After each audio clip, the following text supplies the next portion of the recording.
नमस्कार सभी को। तो देखिए यहाँ पर हम लोग क्लास 9th इकोनॉमिक्स के इम्पोर्टेंट नोट्स डिस्कस करेंगे और ये जो चैप्टर है ये न्यू एनसीईआरटी का चैप्टर नंबर 9 है जिसका नाम है the price puzzle what drives the market. तो मार्केट को ड्राइव कौन करता है, मार्केट कैसे चलता है, इसके बारे में हम लोग यहाँ पर देखेंगे। तो पहले तो introduction to market forces, market में कौन कौन सी फोर्सेस होती हैं उसको देख लेते हैं, उसके बाद हम लोग अपना चैप्टर स्टार्ट करते हैं। तो price in a market do not change randomly. तो जो मार्केट में प्राइस होता है वो अचानक से चेंज नहीं हो जाता है, ये कुछ ना कुछ फैक्टर्स पे डिपेंड करता है। अब ये फैक्टर्स क्या हो सकते हैं कि ह्यूमन की वांट्स क्या है, मतलब इंसान जो है वो क्या ज़्यादा चाह रहा है। जैसे आपने देखा होगा जब कोविड आया था तो अचानक से डिमांड नई नई चीज़ों की बढ़ गई थी, जैसे हैंड वॉश की डिमांड बढ़ गई थी। ठीक है, तो ये ह्यूमन वांट है। अवेलेबल क्वांटिटीज, अब क्वांटिटी अवेलेबल है कि नहीं है उस पे भी कहीं ना कहीं जो डिमांड है वो डिपेंड करेगी, या प्राइस डिपेंड करेगा। सीजन क्या है, अब सीजन में भी आप देखेंगे जो जैसे गर्मी का सीजन होता है तो उसमें जो चीज़ें ठंडी होती हैं वो थोड़ी सी महंगी हो जाती हैं। ठंड के सीजन में जो चीज़ें ठंडी होती हैं वो सस्ती हो जाती हैं, ऑफ सीजन हो जाता है क्योंकि वो फेस्टिवल के केस में भी आप देखेंगे तो जो मार्केट में प्राइजेस होती हैं वो फ्लक्चुएट होती हैं। ट्रेंड क्या चल रहा है उस हिसाब से भी ये चीज़ देखने को मिलती है। मतलब ये सारी चीज़ें हैं जिस पे प्राइस डिपेंड करता है। र्यूमर क्या है, र्यूमर पे भी चीज़ें डिपेंड करती हैं। ठीक है, र्यूमर मतलब कई बार अफवाह फैल जाती है कि ये कुछ होने वाला है। जैसे मान लीजिए कोविड जैसी महामारी फिर से इसकी अफवाह किसी ने फैला दी तो क्या होगा, लोग तुरंत अपने घरों में राशन इकट्ठा करने लग जाएंगे। जब राशन इकट्ठा करेंगे तो सप्लाई कम हो जाएगी और डिमांड बढ़ जाएगी, जिसकी वजह से प्राइस इंक्रीज कर जाएगा। दूसरी बात है डिमांड और सप्लाई, ये सबसे इम्पोर्टेंट फोर्सेस होते हैं जो कॉन्स्टेंटली क्या करते हैं, प्राइस को डिटरमिन करते हैं। तो पहला है डिमांड और दूसरा क्या है, सप्लाई। ठीक है, ये मेनली दो चीजें होती हैं जो प्राइस को डिटरमाइन करती हैं कि गुड्स और सर्विसेज का जो प्राइस होगा वो क्या होगा। जैसे स्नैक्स का प्राइस क्या होगा, मूवी टिकट्स का प्राइस। अब जैसे मान लीजिए लोग मूवी देखना छोड़ दें, बिल्कुल वहाँ पीवीआर जाना छोड़ दे तो क्या होगा, पीवीआर के टिकट्स क्या हो जाएंगे, सस्ते हो जाएंगे। लेकिन मान लीजिए सारी जनसंख्या है, अब इसको बिल्कुल शौक चढ़ गया कि पीवीआर में जाके पिक्चर देखनी है, तो क्या होगा, मूवी टिकट महंगे हो जाएंगे। इसी तरीके से मोबाइल फोन्स है, इसी तरीके से वेजिटेबल्स है। ठीक है, आप देखते होंगे फ्रूट्स के केस में क्या देखते होंगे, जब व्रत का मौसम आता है, जब लोग व्रत रह रहे होते हैं तो उस केस में क्या होता है कि फ्रूट्स के दाम अपने आप से बढ़ जाते हैं क्योंकि डिमांड बढ़ जाती है। तो डिमांड और सप्लाई पे प्राइस डिपेंड करता है। बात आती है डिमांड होती क्या है। तो डेफिनेशन ऑफ डिमांड, तो डिमांड पहले समझेंगे क्या होता है। Quantity of product that people are willing and able to buy at a particular price. मतलब वो क्वांटिटी को बताता है। डिमांड किसको बताता है, क्वांटिटी को बताता है जो लोग क्या कर रहे हैं, खरीद सकते हैं। ठीक है, और एक पर्टिकुलर प्राइस पे वो खरीद सकते हैं, उसको क्या कहते हैं, डिमांड कहते हैं। और ये किस पे डिपेंड करती है, demand depending upon the needs. तो नीड्स पे डिपेंड करेगी कि उनकी नीड्स क्या है, प्रेफरेंस क्या है, सीजन कैसा चल रहा है, ट्रेंड क्या है, इनकम क्या है, इन सब पे डिमांड जो है वो डिपेंड करती है। ठीक है, demand requires both desire and purchasing power. ये बहुत इंपॉर्टेंट है कि जो डिमांड है वो दोनों चीजें, उसकी रिक्वायरमेंट दोनों है। पहला डिजायर कि मतलब आदमी खरीदना चाह रहा है, और दूसरा उसके पास खरीदने के लिए पैसे होने चाहिए। अगर मान लीजिए खरीदना चाह रहा है, पैसे नहीं, तो डिमांड उसको नहीं माना जाएगा। ठीक है, डिमांड में ये दोनों चीजों का होना बहुत ज्यादा जरूरी है कि पहला तो खरीदना चाह रहा हो और दूसरा उसके पास खरीदने के लिए उतना पैसा हो। परचेजिंग पावर का मतलब होता है the measure of how much one unit of currency can by eight a particular time. ठीक है, तो मतलब यही है कि मतलब जो उसकी, अब बात करते हैं लॉ ऑफ डिमांड क्या होता है, इसको देख लेते हैं। Highlights and inverse relationship. तो लॉ ऑफ डिमांड में जो रिलेशनशिप देखने को मिलती है वो कैसी रिलेशनशिप है, इनवर्स रिलेशनशिप है। लेकिन किसके किसके बीच में, प्राइस ऑफ प्रोडक्ट मतलब जो दाम है प्रोडक्ट का या सर्विस का, और साथ ही साथ क्वांटिटी जो डिमांड करी गई। इसका मतलब क्या है कि अगर क्वांटिटी बढ़ा दी जाएगी, क्वांटिटी की डिमांड बढ़ जाती है, तो प्राइस क्या हो जाता है, इसके बारे में हम लोग को यहाँ पर बताया गया है। इसका मतलब एज प्राइस राइजेस, तो अगर मान लीजिए प्राइस राइज हुआ, कोई भी चीज़ है बहुत ज़्यादा महंगी हो गई, तो आपको पता है जो क्वांटिटी होगी, जो डिमांड होगी, वो क्या हो जाएगी, कम हो जाएगी। अब जैसे मान लीजिए कोई एक्स चीज है, वो अभी 10 रुपए में बिक रही थी, लेकिन मान लीजिए कल उसका प्राइस हो गया 100 रुपए। जब 10 रुपए की बिक रही थी तो हो सकता है उसकी जो डिमांड थी वो थी 50 यूनिट्स की डेली। जब 100 रुपए की बिकने लग जाएगी तो डिमांड हो सकता है उसकी केवल 5 ही रह जाए। ठीक है, तो ये क्या देखने को मिला, इनवर्स रिलेशनशिप देखने को मिल रहा है कि जैसे जैसे हम प्राइस बढ़ाते हैं वैसे वैसे डिमांड क्या हो जाती है, कम हो जाती है। And as the price falls, जैसे जैसे प्राइस फॉल हो गया, अब मान लीजिए क्या किया गया, प्राइस 10 पहले था, अब मान लीजिए प्राइस कर दिया गया 5, तो पहले डिमांड थी 50 रुपए, हो सकता है डिमांड कितनी हो जाएगी, 100 की डिमांड हो जाएगी, 100 क्वांटिटी की डिमांड हो जाएगी। तो मतलब कहने का ये है कि जैसे जैसे प्राइस बढ़ता है वैसे वैसे डिमांड क्या हो जाती है, कम हो जाती है, और ये ज्यादातर केसेस में आपको ये देखने को मिलेगा। इंडिविजुअल डिमांड क्या होती है, द क्वांटिटी ऑफ गुड और services an individual customer wants to buy at different prices keeping other factors constant. इसका मतलब क्या हुआ, एक इंडिविजुअल पर्सन की बात हो रही है, एक इंडिविजुअल कस्टमर की बात हो रही है, वो कितनी क्वांटिटी को या मतलब क्वांटिटी ऑफ गुड्स और सर्विसेज को क्या कर रहा है, खरीदना चाह रहा है एट डिफरेंट प्राइसेस। इसी को क्या कहते हैं, बाकी चीजों को कांस्टेंट रख दीजिए, तो इसी को क्या कहते हैं, इंडिविजुअल डिमांड कहा जाता है। मतलब एक इंडिविजुअल की डिमांड क्या है एक पर्टिकुलर प्राइस पे, उसको कहेंगे individual demand. Represented by a demand schedule, tabular form and a demand curve. देखिए डिमांड शेड्यूल दिखा देते हैं, जैसे मान लीजिए डिमांड शेड्यूल है, तो मैंगो का प्राइस, अब देखिए एक पर्टिकुलर पर्सन की बात हो रही है, श्रीवल्ली की बात हो रही है, ठीक है। अब श्रीवल्ली की बात हो रही है, इसने क्या किया है, इसका जब मैंगो का प्राइस 150 रुपए था तो इसने 1 किलो केवल मैंगो खरीदे, लेकिन जब प्राइस 50 रुपए आ गया तो आप देख सकते हो उसने 3 किलो मैंगो खरीद लिया। मतलब क्या हुआ कि प्राइस रिड्यूस हुआ तो उसने क्वांटिटी क्या कर दी, बढ़ा दी। तो ये तो हो गया डिमांड शेड्यूल। अब इस डिमांड शेड्यूल को क्या किया हमने, ग्राफ पे रिप्रेजेंट किया। वाई एक्सिस पे हमने क्या लिया, प्राइस ऑफ मैंगो लिया, 50, 100, 150, और क्वांटिटी जो खरीदी वो 1 किलो, 2 किलो और 3 किलो। देखिए जब 150 रुपए प्राइस था तो उसने कितनी क्वांटिटी खरीदी थी, 1 किलो खरीदी थी, तो ये ए पॉइंट हो गया। 100 रुपए प्राइस था तो उसने कितनी क्वांटिटी मैंगो खरीदी थी, 2 किलो, तो बी पॉइंट पे आ गया। प्राइस 50 हुआ तो उसने कितने किलो खरीदे मैंगो, 3 किलो खरीदे, तो ये 3 पे आ गया। तो आप देख सकते हैं ए से बी, ये जो ग्राफ आ रहा है ये नीचे की ओर जा रहा है, मतलब स्लोपिंग डाउनवर्ड्स है, ठीक है। तो individual demand curve slope downwards, ये बहुत इंपॉर्टेंट है कि इसका स्लोप किधर की ओर होता है, डाउनवर्ड्स की तरफ होता है, from left to right, reflecting a inverse relationship, और यही क्या शो कर रहा है, इनवर्स रिलेशनशिप को शो कर रहा होता है। मार्केट डिमांड के बारे में देख लेते हैं, इसका मतलब क्या होता है। तो अभी हमने एक इंडिविजुअल डिमांड देखी, एक पर्सन की देखी थी। अब मार्केट डिमांड क्या है, the total quantity of product demanded by all potential buyers at different prices calculated as the sum of all individual demand. मतलब जो भी इंडिविजुअल्स हैं उन सबको अगर कंबाइन कर दिया जाए, सारे इंडिविजुअल की जो डिमांड होती है, तो जो टोटल क्वांटिटी डिमांडेड होगी मार्केट में उसी को क्या कहा जाएगा, मार्केट डिमांड कहा जाएगा। Market demand curve is flatter than individual demand curves because aggregating many customers means a single price change creates a large total quantity response।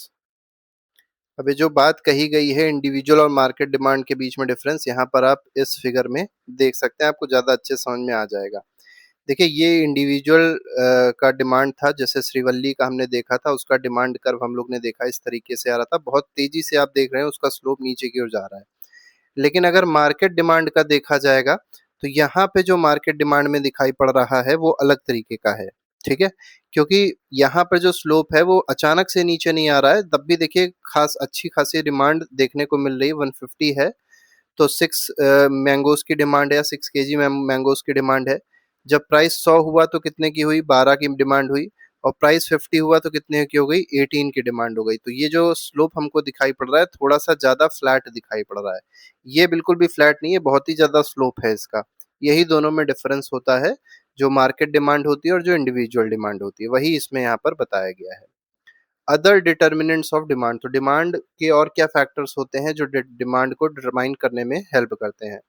तो प्राइस ऑफ रिलेटेड गुड्स, मतलब जैसे मान लीजिए कोई आम है तो आम ना खा के वो मान लीजिए अमरूद खाने लग गया, तो आम था 100 रुपए किलो, अमरूद था मान लीजिए 40 रुपए किलो, तो जब इंसान आम खरीदने जाएगा तो उसको मान लीजिए आम लग रहा है बहुत महंगा है, तो सोचेगा चलो आम को छोड़ के हम क्या खरीद लेते हैं, अमरूद खरीद लेते हैं, या कोई दूसरा फल उसके जैसा होगा वो खरीद लेते हैं जो सस्ता होगा। तो रिलेटेड गुड्स का प्राइस क्या है, कितना है, उस पे भी ये डिमांड जो होती है दूसरे सब्सटेंस की डिपेंड करती है, मतलब दूसरी चीज की डिपेंड करती है। तो change in price of related goods affect demand, वही हमने आपको बताया। अब बात करते हैं, इसी में दो तरीके के गुड्स आपको देखने को मिलेंगे, एक मिलेगा सब्स्टिट्यूट गुड्स और एक मिलेगा कॉम्प्लीमेंट्री गुड्स। सब्स्टिट्यूट गुड क्या होता है, goods that can replace each other, मतलब जैसे मान लीजिए टी और कॉफी है, तो जैसे मान लीजिए कॉफी है, कॉफी का रेट बहुत ज्यादा है, सब लोग इसको अफोर्ड नहीं कर सकते, तो लोग क्या करेंगे, कॉफ़ी को छोड़ के क्या पीना स्टार्ट कर देंगे, टी पीना स्टार्ट कर देंगे, क्योंकि इसका रेट क्या हो जाएगा, इसका रेट कम होगा। मैंगो और बनाना का दिया गया, मैंगो का रेट बहुत ज़्यादा था, बनाना का कम था, लोग मैंगो खाना छोड़ देंगे, बनाना को खाने लग जाएँगे, तो ये सब्स्टिट्यूट हो रहा है। If the price of substitute good increases, the demand of other related good increases। इसका मतलब क्या हुआ कि जैसे मान लीजिए चाय थी, अब चाय का रेट पहले तो कम था, लेकिन मान लीजिए चाय का रेट क्या हो गया, बढ़ गया। जब चाय का रेट बढ़ जाएगा, तो जो डिमांड होगी दूसरे गुड की वो भी क्या हो जाएगी, अब इसकी भी डिमांड क्या हो जाएगी, बढ़ जाएगी। क्योंकि जब इसका भी रेट बढ़ गया तो लोग सोचेंगे यार इसका भी रेट ज़्यादा है, तो हम लोग क्या करते हैं, कॉफ़ी ही इससे अच्छा पी लेते हैं या कॉफ़ी ही खरीद लेते हैं। तो ये होता है कि if the price of substitute good increases, तो सब्स्टिट्यूट गुड का जब प्राइस इंक्रीज होता है, तो demand of other related good increases. तो अदर जो भी रिलेटेड गुड्स होते हैं उससे रिलेटेड, जैसे मान लीजिए चाय से रिलेटेड एक और ग्रीन टी मान लीजिए है, अब ग्रीन टी का देखा लोगों ने, इसका रेट कम था तो लोग ग्रीन टी पीने लग गए। तो मतलब इस तरीके से जो भी सब्स्टिट्यूट गुड्स होते हैं वो लोग खरीदने लग जाते हैं। क्यों खरीदने लग जाते हैं, जब मेन गुड्स का प्राइस बढ़ जाता है तो लोग सब्स्टिट्यूट गुड्स को कम प्राइस पे खरीदने लग जाते हैं। कॉम्प्लीमेंट्री गुड्स क्या होते हैं, goods generally use together to provide utility. देखिए जब साथ में चीजों को खरीदा जाता है, कुछ ऐसे गुड्स होते हैं जिनको साथ में खरीदे, जैसे मान लीजिए आप फोन खरीदने गए, स्मार्टफोन खरीदने गए, और आपने क्या खरीद लिया, ईयरफोन खरीद लिया। कार खरीदने गए, आपने पेट्रोल खरीदा, पेट्रोल तो खरीदना ही पड़ेगा। प्रिंटर खरीदने गए तो उसकी इंक या कार्टलेज खरीदना पड़ा। मूवी टिकट खरीदने गए तो पॉपकॉर्न, अब भूख लगेगी, पॉपकॉर्न खाना पड़ेगा। तो इसका मतलब क्या है, the price of one rises और falls, the demand for its complement moves accordingly. अब जैसे मान लीजिए क्या होगा, इसका प्राइस अगर बढ़ गया, मान लीजिए स्मार्टफोन बहुत महंगे मिलने लग गए, तो क्या होगा, ईयरफोन की बिक्री क्या हो जाएगी, कम हो जाएगी। क्यों कम हो जाएगी, क्योंकि हो सकता है लोग अब स्मार्टफोन भी कम ही खरीदे। अब मान लीजिए कार है, कार का प्राइस बढ़ गया, कार का प्राइस मान लीजिए बहुत ज्यादा हो गया, तो अब लोग कार कम खरीदेंगे, और जब कार कम खरीदेंगे तो पेट्रोल भी कम बिकेगा, ऑब्वियस सी बात है। ठीक है, तो वही बताया गया है कि एक चीज का प्राइस बढ़ता है तो दूसरे चीज का जो प्राइस होता है वो उसी के हिसाब से बढ़ता या घटता है।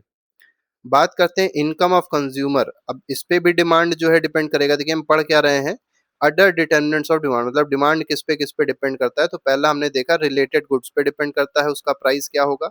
दूसरा है इनकम क्या है कस्टमर की या कंज्यूमर की।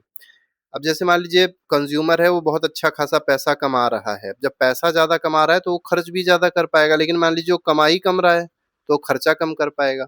तो इनकम पे इसीलिए डिमांड डिपेंड करती है, इनकम ऑफ कंज्यूमर पे। व्हेन हाउस होल्ड की इनकम राइजेस, जैसे मान लीजिए कोई पर्सन था अभी 20,000 रुपए पा रहा था, लेकिन मान लीजिए अगले महीने उसकी तनख्वाह हो गई 25,000 हो गई, तो जो 20,000 में वो खर्चा कर रहा था हो सकता है कम कर रहा हो, 25 मतलब 5,000 रुपए एक्स्ट्रा हो गए ना, तो अब वो खर्चे अपने क्या कर देगा, बढ़ा देगा। When household income increases, the consumer can afford more and higher quality products। तो पहले मान लीजिए वो आम किसी एक्स दुकान में खरीद रहा था, अब वो क्या करेगा, हो सकता है कोई बढ़िया वाली दुकान में स्टॉल में जाके आम खरीदेगा। तो वहां जहाँ पे एक्स वाली दुकान थी वहां पे आम बहुत अच्छे नहीं भी मिल रहे थे, लेकिन पहले उस पास इनकम कम थी, खरीद रहा था। अब यहाँ पे जाके क्यों खरीदेगा, क्योंकि उसकी इनकम बढ़ चुकी है, वो और सारे फैक्टर्स देखने लग जाएगा कि हाइजीनिक कंडीशंस होनी चाहिए। ठीक है, बाकी और भी चीजें वो देखेगा। तो इस तरीके से आप कह सकते हैं कि इनकम जब बढ़ती है तो अफोर्ड करने की क्षमता बढ़ जाती है, लोग ज्यादा अफोर्ड कर सकते हैं, तो हायर क्वालिटी प्रोडक्ट्स को वो खरीदते हैं।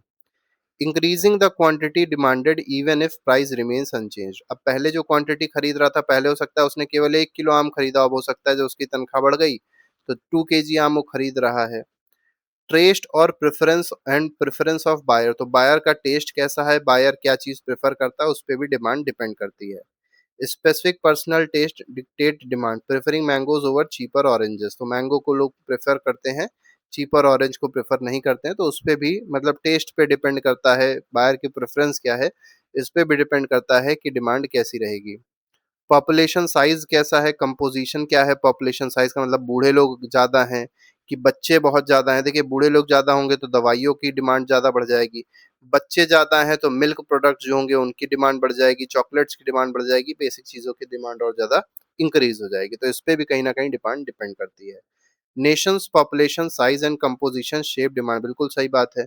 जैसे इंडिया है, India's large domestic consumer demand drives economic growth. अब इंडिया में इकोनॉमिक ग्रोथ क्यों है, क्योंकि इंडिया की इतनी ज्यादा पॉपुलेशन है, इतनी अच्छी खासी पॉपुलेशन है कि उनकी डिमांड बहुत ज्यादा है, और डिमांड ज्यादा होगी तो फैक्ट्री में प्रोडक्शन ज्यादा होगा। ठीक है, तो वही बात है, और जब फैक्ट्री में प्रोडक्शन ज्यादा होगा तो इकोनॉमिक ग्रोथ होगी। While demographic breakdowns alter specific demands, more children drive sports shoes demand. अब देखिए ज़्यादा चिल्ड्रन अगर होंगे तो उनके लिए ज़्यादा स्पोर्ट्स शूज़ खरीदना पड़ेगा। अगर वर्किंग एडल्ट ज़्यादा हैं तो उनको फॉर्मल शूज़ चाहिए। एल्डरली पॉपुलेशन अगर ज़्यादा है तो उनको कंफर्टेबल या ऑर्थोपेडिक शूज़ चाहिए जिससे उनके पैरों में कोई दिक्कत ना हो। तो आप शूज़ का एग्जांपल दिया गया है, तो कंपोज़िशन के हिसाब से उसको अपने हिसाब से आप कैसे भी वर्ड्स में इसको समझा सकते हैं। इसके बाद आते हैं डिमिनिशिंग मार्जिनल यूटिलिटी प्रिंसिपल। इसका मतलब क्या होता है? द एडिशनल यूटिलिटी और usefulness derived from a product declines as more of it is consumed। देखिए ये बहुत इंपॉर्टेंट कॉन्सेप्ट है, इसको जानना बहुत ज़्यादा ज़रूरी है। डिमिनिशिंग मार्जिनल यूटिलिटी का मतलब ये होता है कि जैसे मान लीजिए आपके पास कोई भी चीज़ है, ठीक है? मान लीजिए आपको बहुत तेज़ी से भूख लगी थी और क्या है कि आपके सामने एक बहुत अच्छी चॉकलेट रखी हुई है। आपने क्या किया, पहला पोर्शन खाया, तो इस पोर्शन के लिए आपकी भूख जो है सबसे ज़्यादा मतलब पेट भरा, क्यों मतलब एक तरीके से कह सकते हैं सबसे ज़्यादा मज़ा आपको सबसे ऊपर का पोर्शन खाने में आएगा, मतलब सबसे पहला कौर खाने में आएगा। दूसरा कौर खाएँगे, थोड़ा कम मज़ा आएगा, तीसरा कौर खाएँगे और कम मज़ा आएगा क्योंकि आपका पेट यहाँ तक आके भर चुका है। लेकिन मान लीजिए आखिरी कौर खा रहे हैं, तो आखिरी कौर जो आप खा रहे होंगे, पेट भरने के बाद आप खा रहे होंगे ना, जब पेट भर चुका है तो जो लास्ट कौर का खाना खाते हैं या चॉकलेट खा रहे हैं या कुछ भी खा रहे हैं, तो इसकी जो मार्जिनल यूटिलिटी है वो क्या हो चुकी है, रिड्यूस हो चुकी है। तो आप या तो इसको छोड़ देंगे या तो इसको फेंक देंगे, यही कुछ करेंगे ना। तो इसका मतलब ये क्या हुआ कि मार्जिनल यूटिलिटी जो होती है वो डिसाइड करती है कि डिमांड क्या होगी।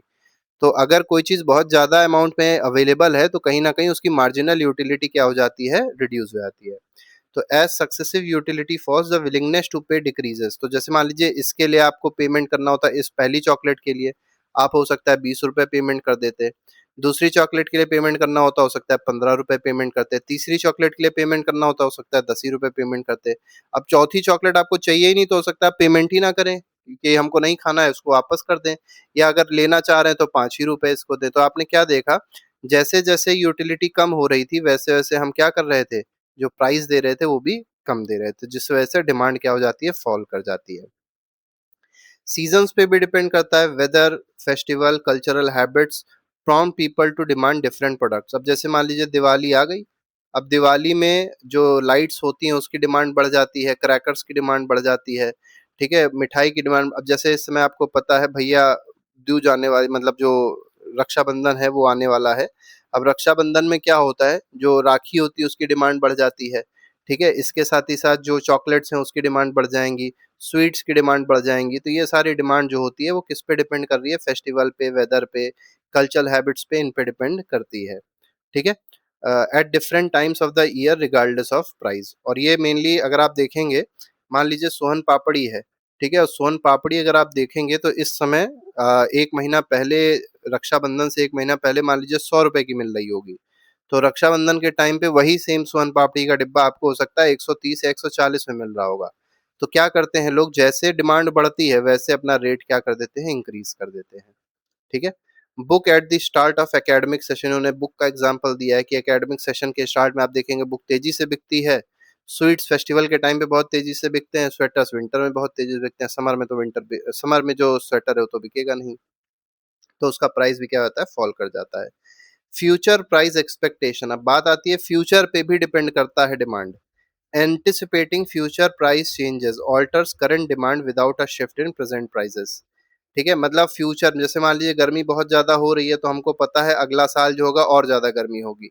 तो क्या होगा, एसी की डिमांड जो है वो फ्यूचर को देख के इंक्रीज़ हो जाएगी, कूलर को डिमांड जो होगी वो फ्यूचर को देख के इंक्रीज़ हो जाएगी, ऐसे आप इसको समझ सकते हैं। Expecting price to fall causes customer to postpone purchases. और कोई भी ऐसी चीज़ है जो मान लीजिए स्वेटर है, अब स्वेटर लोग कम खरीदेंगे क्योंकि उनको पता है गर्मी ज़्यादा दिन होती नहीं है, 1 ही महीने केवल गर्मी होगी तो इसकी डिमांड क्या हो जाएगी, कम हो जाएगी। Decreasing present demand while expecting price increase prompt immediate buying increasing, मतलब कोई कोई ऐसी चीज़ होगी जिसकी डिमांड बढ़ रही होगी और कोई ऐसी चीज़ होगी जिसकी डिमांड कम हो रही होगी। अब बात करते हैं सप्लाई, तो पहला हो गया डिमांड, दूसरा है सप्लाई। सप्लाई का मतलब क्या होता है, quantity of product that sellers are willing and able to offer at particular price. खरीद कौन रहा था, कंज्यूमर खरीद रहा था, ठीक है? जो खरीद रहा था एक पर्टिकुलर प्राइस पे, उसको क्या कहा गया, डिमांड कहा गया। अब बेचने का काम कौन करेगा, सेलर करेगा। तो सेलर क्या करेगा, किसी भी प्रोडक्ट को बेचेगा एक पर्टिकुलर प्राइस पे बेचता है तो उसी को क्या कहते हैं हम लोग, सप्लाई कहते हैं। तो मतलब जितनी क्वांटिटी वो सेल करेगा उसको क्या कहा जाएगा, सप्लाई कहा जाएगा, लेकिन एक पर्टिकुलर प्राइस पे ही उसको बेचना है। लॉ ऑफ सप्लाई क्या कहती है, ये बात करती है डायरेक्ट। हमने लॉ ऑफ डिमांड देखा था तो इनवर्स रिलेशनशिप देखा था। लॉ ऑफ सप्लाई में क्या देख रहे हैं, डायरेक्ट रिलेशनशिप देख रहे हैं। इसका मतलब क्या है, इंक्रीजिंग प्राइजेस रेज प्रॉफिटेबिलिटी। इसका मतलब जैसे जैसे प्राइस बढ़ाएंगे वैसे वैसे प्रॉफिट जो होते हैं वो इंक्रीज हो जाते हैं। Incentivising producers to increase output. अब जैसे जैसे प्रॉफिट बढ़ेगा तो लोग और ज्यादा प्रोडक्शन करेंगे और ज्यादा आउटपुट बढ़ेगा। न्यू फर्म्स आएंगी, नए नए इंडस्ट्रीज खुलेंगी और ज्यादा प्रोडक्शन बढ़ जाएगा, causing the quantity supply to increase. और इस तरीके से क्वांटिटी भी क्या हो जाएगी, जो प्रोड्यूस हो रही थी वो बढ़ जाएगी। कन्वर्सली फॉलिंग प्राइसेस, मान लीजिए किसी चीज की डिमांड बहुत कम हो गई तो उसका प्राइस क्या हो रहा है, फॉल कर गया। अब प्राइस जब फॉल करेगा तो उसकी जो क्वांटिटी होगी, जो सप्लाई हो रही थी वो भी क्या हो जाएगी, डिक्रीज हो जाएगी। एग्जाम्पल दे दिया गया है, जैसे मैंगो है। मैंगो में आपने क्या देखा, सप्लाई के केस में है तो 50 kg का मैंगो था तो सप्लायर ने क्या किया, केवल 1 ही किलो मैंगो को सप्लाई किया। जब 100 kg का वही मैंगो हो गया तो जो सप्लायर था उसने 2 किलो मैंगो सप्लाई कर दिया, क्योंकि उसको अपना प्रॉफिट बढ़ाना है ना। और जब 150 किलो का मैंगो हुआ तो उसने अपने 3 किलो मैंगो को क्या कर दिए, सप्लाई कर दिए। तो आप देख रहे हैं इंसान क्या कर रहा है, या जो सप्लायर है वो क्या कर रहा है, जब प्राइस कम है तो वो कम चीजों को सप्लाई कर रहा है, और जब प्राइस बढ़ रहा है तो ज्यादा चीजों को सप्लाई कर रहा है। क्यों, अपने प्रॉफिट को इंक्रीज करने के लिए, तो प्रॉफिटेबिलिटी को बढ़ाने के लिए। तो ये देख सकते हैं आप लोग यहाँ पे कि 50 रुपीज प्राइस था तो एक ही क्वांटिटी, 1 किलो क्वांटिटी मैंगो की उसने सप्लाई करी।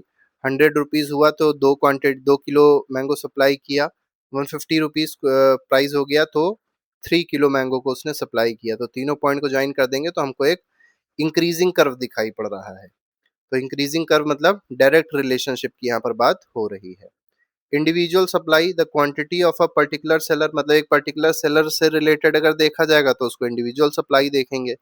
मार्केट सप्लाई मतलब सबको जब कंबाइन कर दिया जाएगा, सारे जो सेलर्स हैं उनको कंबाइन कर दिया जाएगा, उनकी जो सप्लाई होगी उसको मार्केट सप्लाई कहा जाएगा। ठीक है, इसका एग्जाम्पल देख लेते हैं, एनसीईआरटी में दिया है कि दोनों में ग्राफ कैसा बनेगा, ये आपको मेनली पता होना चाहिए। देखिए ये ग्राफ है जैसे उसमें दिया गया था, तो यहाँ पे भी आप देख सकते हैं ये एक सिंगल सेलर है, सेलर ए जिसका नाम दिया गया है। तो जब बेच रहा है तो ग्राफ देखा गया कुछ इस तरीके का, बहुत ही ज्यादा स्टीप ग्राफ दिखाई पड़ रहा है। लेकिन यही जब मार्केट में देखने को मिला हम लोग को, मतलब कई सारे सेलर्स आ गए, ABC सेलर्स आ गए, तो ग्राफ बिल्कुल हम लोग को फ्लैट देखने को मिल रहा है। मतलब ये बहुत ज्यादा स्लोप है, इसका स्लोप क्या हो गया, कम हो गया। ठीक है, यहाँ पे भी क्या है, 50 रुपीज जब प्राइस था तो 6 आइटम्स मतलब 6 किलो मैंगो सप्लाई किया गया। 100 kg जब आया, 100 रुपीज का जब प्राइस हुआ तो 12 रुपीज 12 kg सप्लाई किया गया। 150 kg 150 रुपीज पर केजी जब हो गया मैंगो तो कितनी सप्लाई हो गई, 18 kg की सप्लाई हो गई। तो आप देख सकते हैं जैसे जैसे प्राइस बढ़ रहा है वैसे वैसे लोग क्या कर रहे हैं, सप्लाई को इंक्रीज कर रहे हैं। तो होगा दोनों में सेम चीज, लेकिन यहाँ पे जो स्लोप है बहुत ज्यादा स्टीप है और यहाँ पे फ्लैट दिखाई पड़ रहा है, वही यहाँ पर बताया गया है। अदर डिटर्मिनेंट्स ऑफ सप्लाई, अभी हमने डिमांड के डिटर्मिनेंट देखे थे, अब हम लोग सप्लाई के डिटर्मिनेंट देखेंगे। तो प्राइस ऑफ रिलेटेड गुड, तो प्राइस गुड्स का क्या है, उससे रिलेटेड जो और गुड्स हैं उसका प्राइस क्या है, उस पे भी सप्लाई डिपेंड करती है। तो supply depends on profitability of alternative options. ठीक है, जैसे फार्मर चूजिंग टू प्लांट चिक पीस ओवर वीट इफ चिक P prices are higher.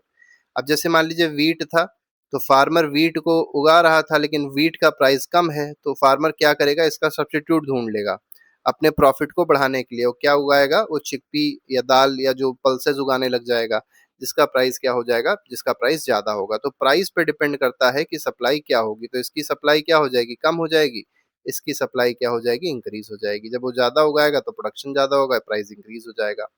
Number of sellers in the market, ये भी बहुत इंपॉर्टेंट है। Higher competition and more sellers increase market supply, जितने ज्यादा सेलर होंगे उतना ज्यादा हमारे पास डिमांड, उतना ज्यादा हमारे पास सप्लाई आएगी। ठीक है, लोअरिंग प्राइसेस, जिसकी वजह से प्राइस क्या हो जाएगा, कम हो जाएगा। Fewer seller reduce supply relative to demand raising price, जैसे मान लीजिए सप्लायर ही कम है। अब जब सप्लायर कम है तो जो सप्लाई हो रही है वो कम है। अब जब सप्लाई कम होगी तो डिमांड तो सेम उतनी ही है ना, तो डिमांड ज़्यादा हो गई, सप्लाई कम हो गई, प्राइस क्या हो जाएगा, बढ़ जाएगा। ठीक है? तो मतलब सब ये मान के चलिएगा, जितने ज़्यादा सेलर होंगे या जितने ज़्यादा सप्लायर होंगे, उतना ज़्यादा अच्छा है। किसके लिए अच्छा है? जो कस्टमर है, जो कंज्यूमर है, उसके लिए अच्छा है, क्योंकि प्राइस कम हो जाएगा। सप्लायर ज़्यादा होंगे तो सप्लाई ज़्यादा होगी, सप्लाई ज़्यादा होगी तो क्या हो जाएगा, डिमांड तो उतनी ही बनी हुई है, तो प्राइस अपने आप से क्या कर जाएगा, फॉल कर जाएगा। टेक्नोलॉजी भी बहुत इंपॉर्टेंट होती है। Improvement in technology reduce production cost. अब देखिए, टेक्नोलॉजी अगर इम्प्रूव आती है तो उससे प्रोडक्शन कॉस्ट में रिडक्शन होता है, जिसकी वजह से और सप्लाई भी इंक्रीज होती है। अब आपको पता है टेक्नो अब हैंडमेड अगर कोई गुड बनाया गया है तो वो कम प्रोड्यूस हो पाएगा, टेक्नोलॉजी से बनाया गया, मशीन से बनाया गया तो उसकी सप्लाई क्या हो जाएगी, ज़्यादा हो जाएगी। Example, drip irrigation and weather sensors increases crop yield. तो ड्रिप इरिगेशन सिस्टम हो गया, वेदर सेंसर्स हो गए, क्या करते हैं, क्रॉप यील्ड को इंक्रीज कर देते हैं, तो क्रॉप की सप्लाई क्या हो जाएगी, बढ़ जाएगी। कोल्ड स्टोरेज फैसिलिटीज जो है वो क्या करती हैं, जैसे मैंगो है, साल भर आपको मैंगो मिल जाएगा अगर कोल्ड स्टोरेज की फैसिलिटीज अच्छी हैं तो। ठीक है, तो मतलब टेक्नोलॉजी जो है वो डिसाइड करती है कि सप्लाई कम रहेगी या ज़्यादा रहेगी। फ्यूचर एक्सपेक्टेशन, जैसे डिमांड में था वैसे यहाँ पे भी फ्यूचर एक्सपेक्टेशन देखने को मिलता है। Supplier adjust production based on expected future demand and price trends too. अब जैसे पोटैटो होलसेलर क्या करते हैं, अब जैसे पोटैटो का रेट मान लीजिए इस समय 10 रुपए किलो है, ठीक है? तो सेलर्स क्या करेंगे, उस पोटैटो को अभी रोक देंगे बेचना, ठीक? और वो सोचेंगे यार बड़ा सस्ता है, इसको अभी नहीं बेचते हैं, जब इसका रेट 50 रुपए किलो हो जाएगा तब इसको हम बेचना स्टार्ट करेंगे। तो जैसे ही रेट 50 रुपीज केजी पर केजी आता है, वो अपने सारे जो पोटैटोज स्टोर करके रखे थे उसको बेचने लग जाते हैं। तो फ्यूचर एक्सपेक्टेशन पे डिपेंड करता है। बात करते हैं मार्केट इक्विलिब्रियम क्या होता है। Point where the supply of goods and services equals demand, मतलब जहां पर सप्लाई और demand, quantity of supply quantity of demand जो है वो इक्वल हो जाती है, उस पॉइंट को क्या कहते हैं, मार्केट इक्विलिब्रियम कहा जाता है। मतलब वहां पर नो एक्सेस सप्लाई होगी, ना एक्सेस डिमांड होगी, मतलब ना ही वहां सरप्लस देखने को मिलेगा और ना ही वहां पर शॉर्टेज देखने को मिलेगी। ये सबसे अच्छी कंडीशन होती है, इसी को क्या कहते हैं, इक्विलिब्रियम कहते हैं। ठीक है, तो आप देख सकते हैं ये सप्लाई का कर्व है और ये डिमांड का कर्व है, दोनों जहां पर मीट कर रहे थे उसी पॉइंट को क्या कहा गया, इक्विलिब्रियम कहा गया। ठीक है, एंड प्राइस इसमें क्या रहता है, इस इक्विलिब्रियम कंडीशन पे प्राइस कैसा रहेगा, स्टेबल बना रहेगा। ठीक है, अगर एक्सटर्नल कोई फैक्टर चेंज नहीं हो रहा है तो प्राइस कैसा बना रहता है, स्टेबल बना रहता है। अब बात करते हैं मार्केट क्लियरिंग, ये क्या होता है। At equilibrium market is cleared, living neither a shortage nor a surplus. मतलब अब देखिए, मार्केट क्लियरिंग का मतलब क्या हो गया कि इस इक्विलिब्रियम कंडीशन पे क्या होगा, जितना डिमांड आई उतना सब, मतलब जितनी सप्लाई आई थी उतनी डिमांड थी, तो कोई ना कोई भी चीज यहाँ बची नहीं रही है। जैसे 100 एप्पल्स आए तो 100 के 100 एप्पल क्या हो गए, अगले दिन बिक भी गए, तो क्या कोई वेस्ट बचा, ना कोई सरप्लस बचा, ना कोई वेस्ट बचा, इसी को क्या कहते हैं, मार्केट क्लियरिंग कहा जाता है। ठीक है, जिसकी वजह से प्राइस में खास कोई चेंज देखने को नहीं मिलता। ग्राफिकल रिप्रेजेंटेशन इसका हम देख ही चुके हैं। Real world status of equilibrium, अब देखिए कुछ इंपॉर्टेंट वर्ल्ड स्टेटस देख लेते हैं इक्विलिब्रियम की जो देखने को मिली है। In theory equilibrium is a static intersection point. Theoretically हमने क्या देखा कि एक स्टैटिक इंटरसेक्शन पॉइंट था, लेकिन रियल वर्ल्ड में अगर देखा जाए तो रियल वर्ल्ड में क्या है, मार्केट्स आर डायनेमिक। मार्केट्स कैसी होती हैं, डायनेमिक होती हैं, चेंज होती रहती हैं। कॉन्स्टेंटली ऑल्टर्ड बाय, अभी किस पे डिपेंड करती हैं, टेक्नोलॉजी पे डिपेंड करेंगी, वेजेस पे डिपेंड करती है, इंटरेस्ट रेट पे, वॉर अगर हो रही है तो उस पे भी डिपेंड करती है मार्केट। ठीक है, पॉलिटिकल इवेंट्स कैसे चल रहे हैं उस पे डिपेंड करेगी, अगर मान लीजिए कोई पैंडेमिक आ गई उस पे भी डिपेंड करती है। मतलब बहुत सारी कंडीशंस होती है जिसपे मार्केट डिपेंड करती है। वेदर कैसा है, मानसून कैसा है, नेचुरल डिजास्टर अगर आ गई तो भी आपको पता है मार्केट क्रैश हो जाएगी, या मार्केट जो है वो चेंज हो सकती है, प्राइस बढ़ घट सकता है, डिमांड बढ़ घट सकती है, सप्लाई बढ़ घट सकती है, तो ये मेनली आपको बताया गया है। Real world equilibrium is never stable. ये जो हम लोग ने इक्विलिब्रियम की कंडीशन देखी है, थ्योरेटिकल तो पॉसिबल होती है, लेकिन रियल वर्ल्ड में ये स्टेबल नहीं होती है। कॉन्स्टेंटली ये क्या होती रहती है, शिफ्ट होती रहती है। जैसे आपने देखा पेट्रोल के बारे में, तो अभी जब यूएसए और ईरान के बीच में लड़ाई हुई तो पेट्रोल का रेट क्या हो गया था, अचानक से बढ़ गया था। ठीक है, मतलब पेट्रोलियम जो क्रूड ऑयल है जो आता है बाहर से, ईरान से या बाकी कंट्रीज से, उसका रेट क्या हो गया था, बढ़ गया था। ठीक है, तो बहुत सारी चीजों पे डिपेंड करता है मार्केट, केवल एक ही चीज पे डिपेंड नहीं करता है। ठीक है, तो यही चीज़ यहाँ पर बताई गई। Fluctuating hotel tariff based on season, तो सीजन के हिसाब से होटल में जो टैरिफ होते हैं वो क्या होते रहते हैं, फ्लक्चुएट हो रहते हैं। अब वीकेंड पे अगर आप देखेंगे, वीकडेज पे देखेंगे तो रेट बढ़ जाता है, बाकी दिनों में रेट्स कम रहता है। यही सेम पिक्चरों का भी होता है, मूवी थिएटर्स में भी लोग यही करते हैं कि वेडनेसडे, थर्सडे इन सब दिनों में थोड़ा सा टिकट सस्ता रहेगा, लेकिन सैटरडे संडे देखने जाएंगे तो टिकट बहुत महंगा रहेगा। ठीक है। Face mask price spikes, subsequent normalisation during and after कोविड-19, एग्जांपल दिया गया है सबका। अब बात करते हैं गवर्नमेंट का क्या रोल होता है इकोनॉमी में। देखिए, इंडिया जो है वो क्या है, एक मार्केट बेस्ड रेगुलेटेड इकोनॉमी है। कैसी इकोनॉमी है, मार्केट बेस्ड है, मतलब मार्केट पे डिपेंड करती है, डिमांड और सप्लाई पे डिपेंड करेगा जो प्राइस होगा, और साथ ही साथ रेगुलेशन होता है इसमें। गवर्नमेंट क्या करती है, मार्केट को रेगुलेट करती है। Where prices depend on demand and supply, तो डिमांड कैसी है, सप्लाई कैसी है, इस पे प्राइस डिपेंड करता है। However because market allocate goods, और मार्केट ही क्या करते हैं, गुड्स को एलोकेट करते हैं based on willingness and ability to pay. ठीक है, तो मतलब किस हिसाब से डिमांड है, किस हिसाब से लोग खरीदना चाह रहे हैं, उस पे ये सारे जो गुड्स हैं वो एलोकेट होते हैं, गुड्स आते हैं डिमांड मार्केट में। Which can leave essential goods like, अब इससे हो क्या सकता है, अब जैसे मान लीजिए मेडिसिन की डिमांड बहुत ज़्यादा, पैंडेमिक फैल गया तो मेडिसिन की डिमांड आपको पता है बहुत ज़्यादा हो जाएगी। अब मेडिसिन की डिमांड अगर बहुत ज़्यादा हो गई तो क्या जो मेडिकल स्टोर वाले हैं वो बहुत तेज़ी से अपना रेट अपने आप से बढ़ा सकते हैं क्या? तो आंसर है नहीं बढ़ा सकते हैं। क्यों नहीं बढ़ा सकते हैं? क्योंकि गवर्नमेंट क्या करती है, इंटरवीन करती है। गवर्नमेंट रेगुलेट करती है चीज़ों को, जिससे मेडिसिन या जो इम्पोर्टेंट गुड्स होते हैं, जो या जो नेसेसरी गुड्स होते हैं वो बहुत ज़्यादा महँगे ना हो जाएँ। ठीक है? जिससे फेयरनेस हो सके, इक्विटी हो सके, वल्नरेबल ग्रुप्स जो है उनको प्रोटेक्ट किया जाए। जैसे गरीब लोग हैं, मतलब मेडिसिन के बिना ही मर गए, तो ये सब चीज़ें भी तो ठीक नहीं, अनाज के बिना ही मर गए। तो जैसे आपने देखा होगा पैंडेमिक में सरकार ने क्या किया था, फ्री राशन स्कीम चालू कर दी थी, जिससे राशन का रेट बहुत तेज़ी से ना बढ़ सके। ठीक है? तो ये सब सरकार करती है, इसको कहते हैं गवर्नमेंट इंटरवेंशन। की aspect of government intervention, regulation of unfair practice, तो पहला तो यही है कि जो अनफेयर प्रैक्टिस है उसको रेगुलेट करती है सरकार। कैसे करती है? प्राइस सीलिंग एक सेटअप कर देती है, and imposed price control setting the maximum amount of seller can charge to prevent overcharging. देखिए, प्राइस सीलिंग का मतलब क्या है, जैसे मान लीजिए एक कोई कमोडिटी एक्स है, सरकार कह देगी कि इस एक्स का प्राइस 100 रुपए से ज्यादा किसी के यहाँ नहीं हो सकता। तो उसने, सरकार ने क्या कर दिया, एक सीलिंग एक मैक्सिमम लिमिट सेट कर दी है कि एक्स का प्राइस 100 रुपए से ज्यादा नहीं ले सकते हो। अगर लेंगे तो फिर वो कानूनी अपराध हो जाएगा। जैसे, और ये मेनली एसेंशियल गुड्स पे किया था, जैसे मेडिसिन हो गए, इमरजेंसी गुड्स हो गए, उस पे किया था। जैसे हैंड सैनिटाइजर था, तो उस पे सरकार ने एक प्राइस सीलिंग सेटअप कर दी थी कि इससे ज़्यादा आप प्राइस नहीं कर सकते हैं इसका। बात आते हैं प्राइस फ्लोर। प्राइस फ्लोर का मतलब क्या है? An imposed limit on how low price और wage can be charged paid minimum wage laws to ensure fair compensation for workers. देखिए, ये कॉन्सेप्ट बहुत अच्छा है, लेकिन बहुत अच्छे से यहाँ नहीं बताया गया है। इसमें हम आपको बता दें, प्राइस फ्लोर का मतलब क्या है कि एक मिनिमम रेट होता है जो सरकार किसी भी चीज़ का तय कर देती है, जिसको एमएसपी भी कहा जाता है अनाज के लिए। जैसे मान लीजिए वीट है, सरकार ने कहा कि वीट का जो मिनिमम प्राइस है जिसमें वीट बेचा जाएगा वो ₹20 पर केजी है, या जो गेहूँ बेचा जाएगा वो कितना है, 20 पर केजी है। तो 20 रुपए से कम में जो गेहूँ है वो नहीं बेचा जाएगा, सरकार ने ऐसा कहा। और कहा कि अगर कोई नहीं खरीदेगा 20 रुपए में तो सरकार खरीदेगी, उसी प्राइस को क्या कहा गया, मिनिमम सपोर्ट प्राइस कहा गया। अब इससे होगा क्या कि जो किसान है, जो फार्मर है, जो वीट बो रहा था, जो गेहूं बो रहा था, वो कम से कम पर केजी कितना रुपए पा जाएगा, 20 रुपए तो पा ही जाएगा। क्योंकि अगर मान लीजिए उसका 20 रुपए में कोई अनाज नहीं खरीदेगा तो सरकार के पास ही ये डायरेक्ट बेच आएगा। इससे क्या है, फार्मर जो है वो एक तरीके से मोटिवेटेड रहेगा, उसके जो भी गुड्स हैं उसकी प्राइस अचानक से गिरेगी नहीं, तो इससे वो मोटिवेट होकर अगले साल फिर से अनाज उगाएगा। तो ये कहलाता है प्राइस फ्लोर। ठीक है।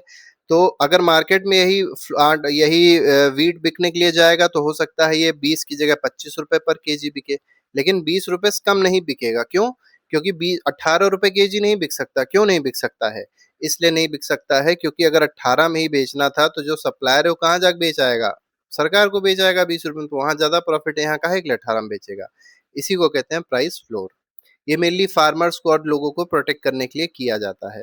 मोनोपोली कंट्रोल, मोनोपोली का मतलब क्या होता है, एक ही कंपनी है उसने ही सारा कुछ करना स्टार्ट कर दिया, तो अपने हिसाब से ही वो डिसाइड कर दिए कि किसका कितना प्राइस होना चाहिए। जैसे अगर आप देखेंगे जियो से पहले, ठीक है, जियो से पहले अगर आप देखेंगे बहुत सारी इंडिया में कंपनीज थी, एयरटेल था, ठीक है, यूनिनॉर था, मतलब दुनिया की पचासों कंपनियां, 10-12 कंपनियां थी। लेकिन क्या हुआ कि जैसे ही जियो आया, अब जियो ने क्या किया, रेट इतने सस्ते कर दिए कि ये सब कंपनीज क्या हो गए, अचानक से बहुत लॉस में चली गई। अब क्या है, अब जियो के पास इतने सारे कस्टमर्स हो गए हैं कि चाहे वो सर्विस अच्छी दे या ना दे, वो रेट बढ़ाए या कम करे, वो सारी चीजें अपने मोनोपोली के हिसाब से करती है।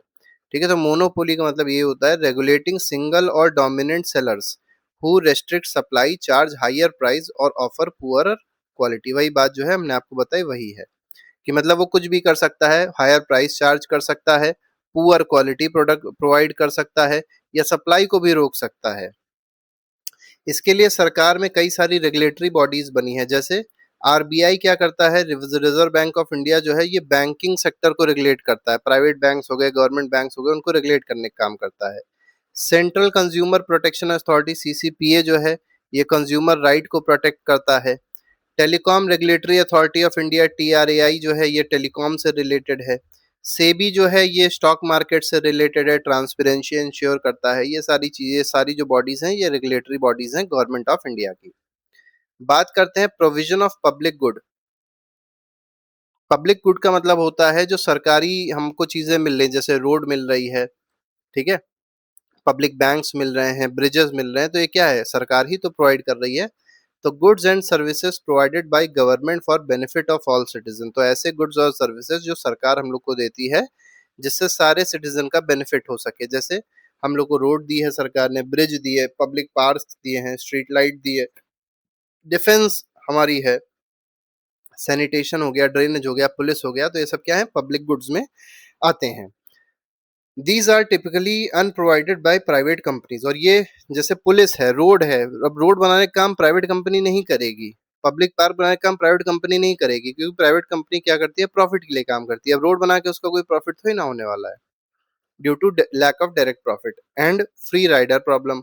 अब फ्री में ही लोग रोडों पे चलेंगे, कोई पैसा तो देंगे नहीं, तो इसलिए प्राइवेट कंपनी ये सब काम नहीं करती। Where individuals avoid paying while expecting to benefit anyway.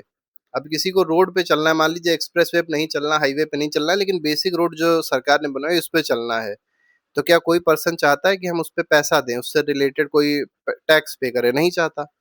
लेकिन यही प्राइवेट मान लीजिए रोड बनाता, प्राइवेट कंपनी रोड बनाती, तो अच्छा खासा टैक्स लेती। जैसे एक्सप्रेस वे बनते हैं, हाईवेज बनते हैं, उसमें आप देखते होंगे टोल लगता है।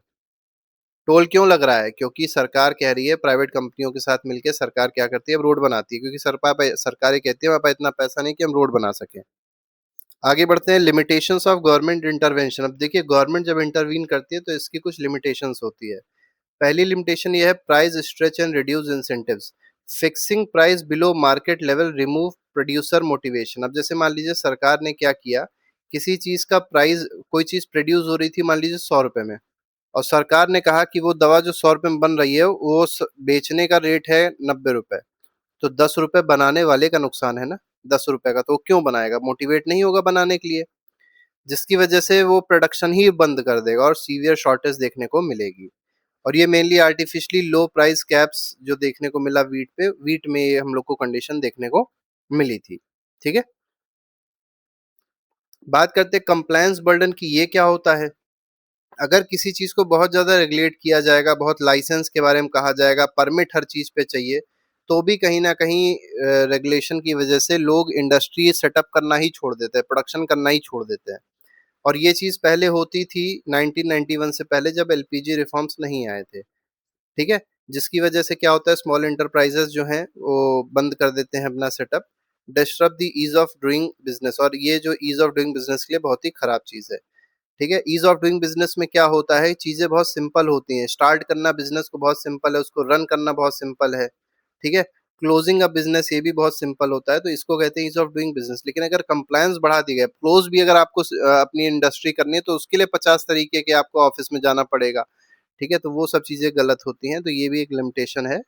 ठीक है, डिस्करेजिंग इनोवेशन एंड एंटरप्रेन्योरशिप, ये भी एक बहुत बड़ा लिमिटेशन देखने को मिलेगा जब गवर्नमेंट ओवर रेगुलेशन करती है। तो heavy price controls and regulation reduce long term productivity.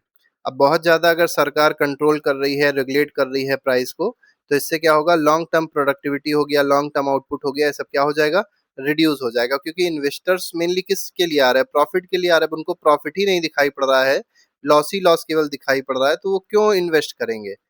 And farmers of adequate returns needed to fund better technology और सीड्स। और फिर मान लीजिए एक कंपनी है लेज करके, अब लेस क्या कर रही है? चिप्स बना रही है।